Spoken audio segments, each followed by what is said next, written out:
வெக்க பண்ணையா நீங்க மினிஸ்டரா இருக்கிறது வெக்க பண்ண இந்த ஒரு கட்சி பொறுப்பில் இருக்கிறனால மரியாதையா பேசிட்டு இருக்கு.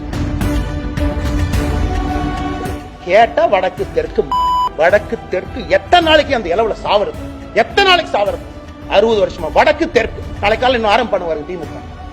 டாக்ஸ் கொடுக்கல, மட்டை கொடுக்கல. இதுக்கு நீங்க அடிச்சீங்க பாருங்க பெல்டி அமைச்சர்கள்லாம். எஃப்ஐஆர் எப்படி சார் லீக் ஆச்சு? என் காதலனுக்கு நான் கிஸ் கொடுத்துக்கிட்டு இருந்தேன். இதெல்லாம் ஒரு எஃப்ஐஆர் சார்? காக்கி சட்டையை போட்டுட்டு அந்த ஸ்டேஷன்ல ஒருத்தவங்க எஃப்ஐஆர் இருக்கீங்களே, வெக்கமா இல்லையா உங்களுக்கு? வெக்கமா இல்லையா? பொண்ணு ஊரு அப்பா அந்த என்ன அந்த பொண்ணு குடும்பத்தையே நாசம் பண்ணிட்டீங்க. 7 தலைமுறைக்கு ஒரு அடையாள ஒரு இதை கொடுத்துருக்கீங்களா? கருப்பு புள்ளியை கொடுத்துருக்கீங்களா? மனுஷங்களா நீங்க? திமுக என்கின்ற போர்வை இருந்தனால மட்டும்தான் இந்த அக்யூஸ்ட் அந்த பொண்ணு மேல கை வச்சிருக்கான். இது வெரி சிம்பிள்.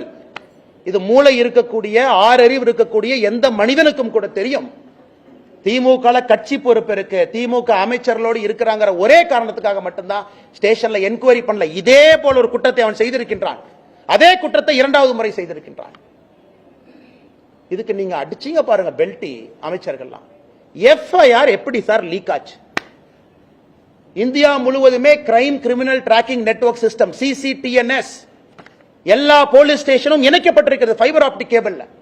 டேட்டா என்ட்ரி பண்ணனே மாஸ்டர் சர்வருக்கு போகும். அது ஒரு கண்ட்ரோல் ரூமுக்கு ஒரு SP இருக்கார், இன்ஸ்பெக்டர் இருக்கார். எப்படி அந்த எஃப்ஐஆர் வெளியே வந்துச்சு?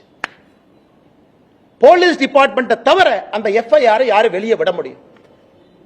எல்லாமே இன்டர்நெட் புரோட்டோகால் ப்ரொடெக்டட். அவ்வளவு ஈஸியா ஹேக் பண்ண முடியாத சிஸ்டத்தை. அது ஒரு எஃப்ஐஆர் சார்? ஒரு படிக்காத எழுதுனா கூட ஒழுக்கமா ஒரு எஃப்ஐஆர் எழுதுவான். அதுல குற்றம் செஞ்சது அந்த பொண்ணா, குற்றம் செஞ்சது அந்த அயோக்கியனானே சந்தேகமா இருக்கு. ஏதோ பொண்ணு குற்றம் செஞ்ச மாதிரி எஃப்ஐஆர் எழுதிருக்கீங்க. அதையெல்லாம் படிச்சா ரத்தம் கொதிக்குது. நான் என்னுடைய காதலனோடு நான் போனேன், ஒதுக்குப்புறமாக ஒதுங்கி இருந்தேன், என் காதலனுக்கு நான் கிஸ் கொடுத்துக்கிட்டு இருந்தேன். இதெல்லாம் ஒரு எஃப்ஐஆர் சார்? காக்கி சட்டையை போட்டுட்டு அந்த ஸ்டேஷன்ல ஒருத்தவங்க எஃப்ஐஆர் இருக்கீங்களே, வெக்கமா இல்லையா உங்களுக்கு? வெக்கமா இல்லையா? குற்றம் நடந்தது அந்த பெண்ணுக்கு. அந்த எஃப்ஐஆர் படிச்சு அந்த எஃப்ஐஆர் கோர்ட்ல நிக்குமா சார்?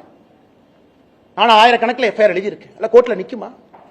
அந்த பொண்ணு ஏதோ தன்னுடைய காதலனோடு பிரைவேட்டா ஒரு மொமெண்ட்டை ஸ்பெண்ட் பண்ணதாகவும் கிஸ் கொடுத்துக்கிட்டு இருந்ததாகவும் இவன் புதர் மறைவிலிருந்து வெளியே வந்து புகைப்படத்தை எடுத்து மிரட்டி, என்ன சார் என்ன இதான் ஒரு எஃப்ஐஆர் டிராஃப்டிங்கா?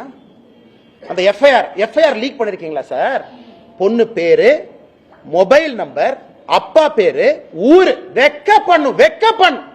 திமுக மரியாதை இருந்தா வெக்க பண்ணியா? நீங்களாம் வெக்கப்படணும். பொண்ணு ஊரு அப்பா அந்த என்ன அந்த பொண்ணு குடும்பத்தையே நாசம் பண்ணிட்டீங்களே.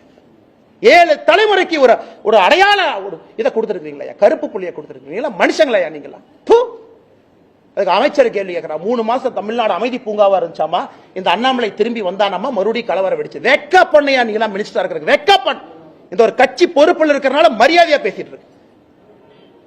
தேசிய கட்சியினுடைய மாநில தலைவர் இந்த வெங்காய பொறுப்புல இருக்கிறார். அதனால மரியாதையா பேசணும்னு சொல்லி கொடுத்தனால மரியாதை கொடுத்தவங்க பேசிட்டு இருக்கு. வீதிக்கு தனி மனிதனா வந்தா வேற மாதிரி இருக்கு. நான் பேசுறது பிரதமர் மோடி அவர் ரிஃப்ளெக்ட் பண்ணுங்கறதுக்காக ரொம்ப அமைதியா நாகரிகமா பேசிட்டு இருக்கு. வெக்கப்படணும். திமுக இருந்தா நான் சொல்லையா? திமுக பொறுப்பில் அவ இருந்தனாலதான் போலீஸ் ஸ்டேஷன் அவனை செக் பண்ணல. அவனை போலீஸ் ஸ்டேஷன்ல செக் பண்ணாதனாலதான் அவன் தைரியமா வெளியே வந்தான். அந்த எஃப்ஐஆர் படிச்சா ரத்தம் கொதிக்கல, நமக்கு ரத்தம் கொதிக்கல. என்ன எஃப்ஐஆர் டிராஃப்ட் பண்ணிருக்கீங்க? என்ன எஃப்ஐஆர் டிராஃப்ட் பண்ணிருக்கீங்க? கேட்டா தமிழ்நாடு அப்படி இருக்கு இப்படி இருக்கு. கேட்டா வடக்கு தெற்கு எத்தனை நாளைக்கு அந்த இளவுல சாவறது, எத்தனை நாளைக்கு சாவறது? 60 வருஷமா வடக்கு தெற்கு. நாளை காலையில் இன்னும் ஆரம்பம் பண்ணுவாங்க திமுக. டாக்ஸ் கொடுக்கல, மட்டை கொடுக்கல. அது உட்காந்து காலங்காத்தால பிரஸ் மீட்ல வேலை இல்லாம நானும் பேசிட்டு இருப்பேன். இவ்வளவு கொடுத்தோம், இவ்வளவு டாக்ஸ் அளந்து கொடுத்தோம், இவ்வளவு அள்ளி கொடுத்தோம். மக்கள் பிரச்சனை யாராச்சும் பேசுறோமா? ஐயா தமிழ்நாடு அரசியல மக்கள் பிரச்சனையை பேசுறோமா? காரி துப்புரமா இருக்கு அரசியல், காரி துப்புரமா இருக்கு. அதனால்தான் இதற்கு ஒரு முடிவு கட்ட வேண்டும் என்று முடிவு செய்திருக்கின்றோம். இந்த அரசியல் நீ ஆகாதுங்க, இந்த அரசியல் ஆகாது.